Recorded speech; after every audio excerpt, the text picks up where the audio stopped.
시편 67편 1절에서 7절까지 말씀을 교독합니다. 하나님은 우리에게 은혜를 베푸사 복을 주시고 그의 얼굴빛을 우리에게 비추사 셀라. 주의 도를 땅 위에 주의 구원을 모든 나라에게 알리소서.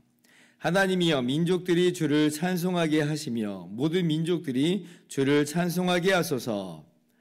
온 백성은 기쁘고 즐겁게 노래할지니 주는 민족들을 공평히 심판하시며 땅 위의 나라들을 다스리실 것임이니이다. 셀라.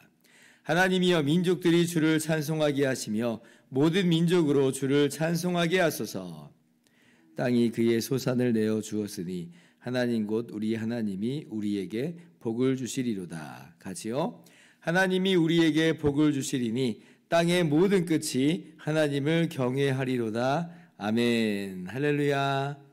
하나님의 크신 은혜와 평강이 오늘도 변함없이 여러분 가운데 넘치기를 주님의 이름으로 축원합니다. 신앙생활 하면서 참 신기한 것은 어릴 때 또는 젊을 때 기억하는 것은 나이가 들어서도 참 기억이 잘 나더라는 거예요. 근데 이제 나이가 들어서 외우려고 하면 잘 외워지지도 않고 또 외워도 또 잘 잊혀지더라. 지난주에도 제가 찬송 몇 장 부르자고 했는데 제목만 이제 기억이 났잖아요. 근데 통일 찬송가로는 여전히 제가 기억을 하고 있더라고요. 근데 이 21세기 찬송가가 나온 지가 벌써 몇 년인데 21세기 찬송가로 부른 지가 벌써 몇 년인데 21세기 찬송가로도 몇 장인지를 모르겠는 거예요. 아주 옛날에 어렸을 때 그 통일 찬송가 그 번호만 기억이 나는 거죠. 제가 이 말씀 드리는 이유는 오늘 말씀, 본문 말씀 역시도 저에게 있어서 젊을 때의 기억으로 아예 뇌리가 딱 박혀있는 그런 말씀 중에 하나입니다. 벌써 27년 전인 거죠. 27년 전에 제가 청년부였을 때, 청년 시절에 교회적으로 그 교회가 좀 큰 교회였어요. 그래서 이 나라 저 나라 그렇게 이제 단기 선교 여행을 아주 많은 팀이 이제 가게 됐습니다. 청년들이 뭐 어마어마하게 많은 교회니까 그때 가는 팀 원만 해도 뭐 100명 단위가 넘었던 제 기억이에요.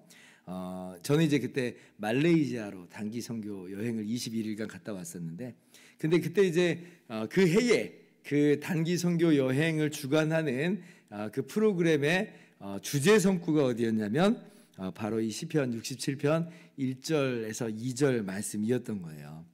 그러면서 이제 표어를 그때 만들었습니다. 주의 도를 땅 위에 주의 구원을 만방 중에 하는 그런 내용이었어요. 그래서 모일 때마다 뭐 이제 흩어질 때마다 주의 도를 땅 위에 주의 구원을 만방 중에 이제 하면서 이제 그래 나갔던 그런 기억이 있는데, 그게 그냥 뇌리 속에 딱 박혀가지고 이 말씀이 제 마음속에 항상 이제 새겨져 있는 거죠. 자, 그러면 오늘 말씀을 좀 함께 보도록 하겠습니다. 오늘 시편 기자는 몇 가지로 하나님께 간구하고 있습니다. 1절 보세요. 하나님은 우리에게 은혜를 베푸사 복을 주시고 그의 얼굴빛을 우리에게 비추사. 이제 그렇게 간구를 하고 있죠. 여러분, 이 말씀은 그 민수기 6장 24절 이하에 하나님께서 제사장들 보고 이스라엘 백성에게 이렇게 축복하라라고 했던 그 말씀하고 굉장히 유사합니다. 그러니까 민수기 6장 24절 이하 말씀을 제가 가지고 와봤어요. 읽어보겠습니다. 여호와는 내게 복을 주시고 너를 지키시기를 원하며, 여호와는 그의 얼굴로 내게 비추사 은혜 베푸시기를 원하며, 여호와는 그 얼굴을 내게로 향하여 드사 평강 주시기를 원하노라. 하나님 이렇게 이제 이 축복 기도하라고 제사장들 시킨 거예요. 그러면 하나님께서 어떻게 하시겠다는 거냐? 그들이 이같이 내 이름으로 이스라엘 자손에게 축복할지니 내가 이스라엘에게 복을 주리라. 그러니까 이 제사장들은 제사를 드리고 나와서 항상 이렇게 축복 기도했을 것이고요. 그리고 하나님께서는 이스라엘 백성에게 그렇게 복을 주셨습니다. 오늘 말씀하고 굉장히 유사해요. 그러면 자, 이 시편 67편 1절의 이 기도는 이제 우리에게 있어서 어떤 이제 기도 형태가 되는 거냐면, 바로 이 기도가 우리의 기도가 된, 우리의 기도.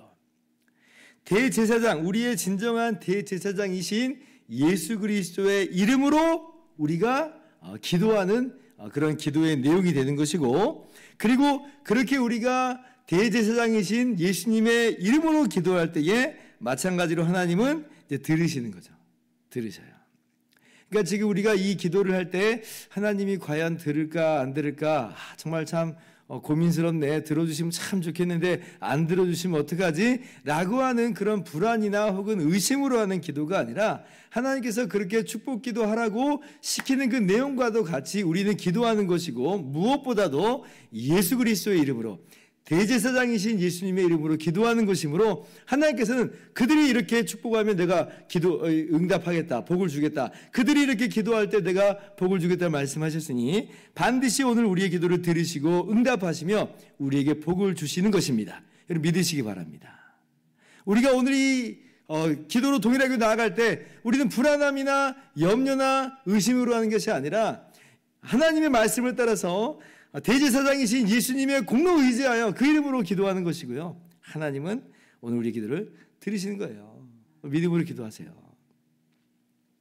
자, 그러면 두 번째 간구는 뭐냐? 자, 2절 보세요. 주의 도를 땅 위에 주의 구원을 모든 나라에게 알리소서. 이렇게 이제 기도를 하고 있습니다. 이게 무슨 뜻이냐면 이거예요. 하나님 우리에게 복을 주세요. 이렇게 기도했잖아요. 그러면 하나님 정말 복을 주세요.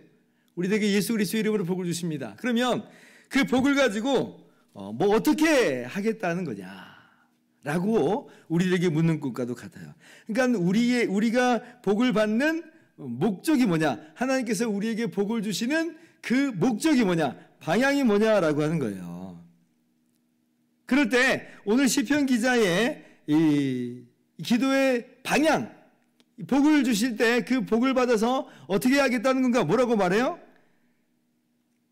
주의 도를 땅 위에 주의 구원을 모든 나라에게 알리소서. 정말 나의 소원과 나의 목적과 나의 방향은 하나님께서 주님의 도를, 주의 구원을 만방 중에 알리시는 것이고, 3절 그래서 민족들이 주를 찬송하는 것이다.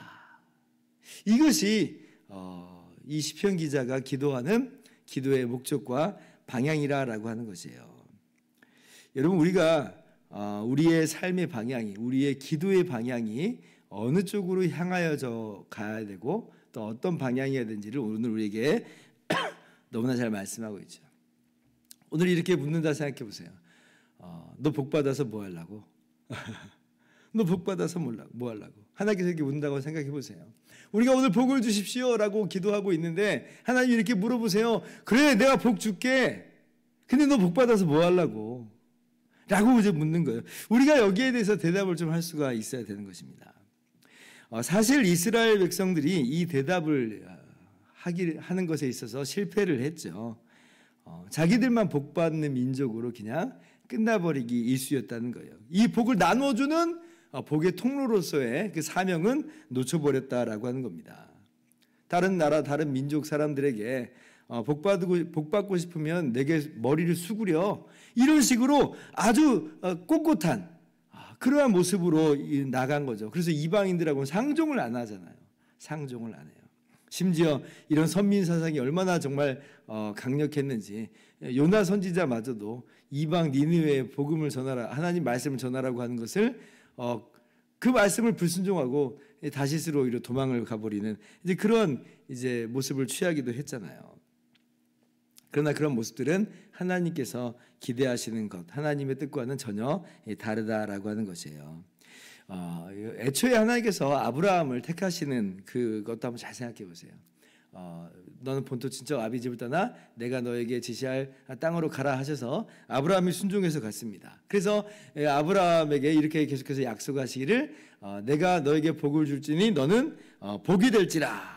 그러니까 하나님께서 복을 주셔서 아브라함이 복이 되는 거예요. 그러면서 뭐라고 말씀하시냐면 12장 3절에, 창세기 12장 3절에 땅의 모든 족속이 너로 말미암아 복을 얻을 것이라. 땅의 모든 족속이 복이 돼버린 아브라함을 통해서 복을 받을 것이다. 그러니까 이 말이 무슨 말이에요? 아브라함이 복의 통로가 된다는 거죠. 이게 이제 하나님의 복을 주시는 방향이요, 목적이다라고 하는 것이에요.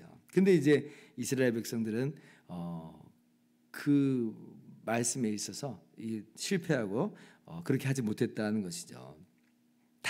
복의 통로가 돼야 되는데 오히려 담을 쌓아버리는 그런 형국이 됐습니다. 자, 그럼 우리도 한번 생각을 해봐야 된다는 거예요. 우리에게 하나님께서 복을 주시는데 그러면 우리는 이 복을 가지고 어떻게 하는 것인가? 물론 복을 누리는 거죠. 근데 복을 누리고만 끝날 것인가? 라고 물어봐야 된다는 거예요. 어디로 가야 돼요? 세상으로 나가야 됩니다. 그래서 모든 민족이 주를 찬송하게 하소서라고 하는 기도와 마찬가지로 정말 그것을 위해서 우리가 한 걸음 한 걸음을 애쓰면서 수고하는 거예요. 물론 세상 하니까 우리가 덜컥 겁이 좀 나죠. 혹시 세상에 물들지는 않을까? 세속에 물들지는 않을까? 왜냐하면 워낙 강력하니까. 근데 그렇다고 해서 우리가 막 은둔하고 우리만의 성을 쌓고 그렇게 우리가 웅크리는 것이 올바른 방향은 아니라라고 하는 거예요. 우리는 주의 이 복을 받은 사람으로서 우리의 직장으로 나가야 돼요. 우리의 일터로 나가야 돼요. 우리의 가정으로 나가야 됩니다. 우리 인간관계에서 나가야 돼요. 그래서 하나님께서 내게 복을 주신 그대로 우리가 하나님을 증거하고 그렇게 주님을 드러내는 것으로 그렇게 그들이 하나님을 믿도록 나아가야 되는 거죠. 우리의 말과 또 우리의 행동으로 전도를 하고 또 그리고 하나님께서 우리에게 주신 것들로 선행을 베풀고 이것이 하나님께서 오늘 우리에게 기대하시는 모습이다라고 하는 거예요. 이러한 삶을 사시기를 주님의 이름으로 축원합니다. 목사님, 근데 저도 그러고 싶은데 제가 복을 받아야지 그렇게 할 수 있는 거지. 제가 먼저 복을 받지도 못했는데 어떻게 그렇게 할 수가 있습니까? 라고 이제 반문을 할 수 있는데 여기에는 두 가지 문제가 있습니다. 첫 번째 문제는 뭐냐면 정말 우리의 삶의 방향과 삶의 목적이 이렇게 결국은 우리 민족들이 주변 사람들이 주님을 찬양하게 되는 것 이게 정말 우리의 사명이라고 할 텐데 아니 당장 우리 눈앞에 드러나는 복을 내가 못 받는다 할지라도 못할 게 어디 있어요. 복을 받든지 못 받든지 내가 누리고 있든지 못 얻든지 우리는 우리의 사명과 우리의 목적과 방향이 확실함으로 그 방향으로 나갈 수가 있는 것이에요. 두 번째 더 큰 문제가 있어요. 뭐냐면 복을 그러면 우리가 안 받은 사람들이냐? 아니에요. 우리는 이미 복을 받은 사람들이요. 복을 누리고 있는 사람들이다라고 하는 거예요. 목사님 제가 복을 받았나요? 예, 복을 받았어요. 에베소서 1장 3절입니다. 찬송하리로다 하나님 곧 우리 주 예수 그리스도의 아버지께서 그리스도 안에서 하늘에 속한 모든 신령한 복을 우리에게 주셨다. 우리는 복을 안 받은 사람들이 아니고 이미 복을 받은 사람들이고 날마다 하나님께로부터 복을 충만하게 더욱더 받아 누리는 사람들이에요. 그러므로 내가 복을 안 받은 사람이니까 난 이 일을 못하겠다는 말은 해당 사항이 없는 겁니다. 왜냐하면 이미 예수 그리스도 안에서 하늘에 속한 모든 신령한 복을 받았거든요.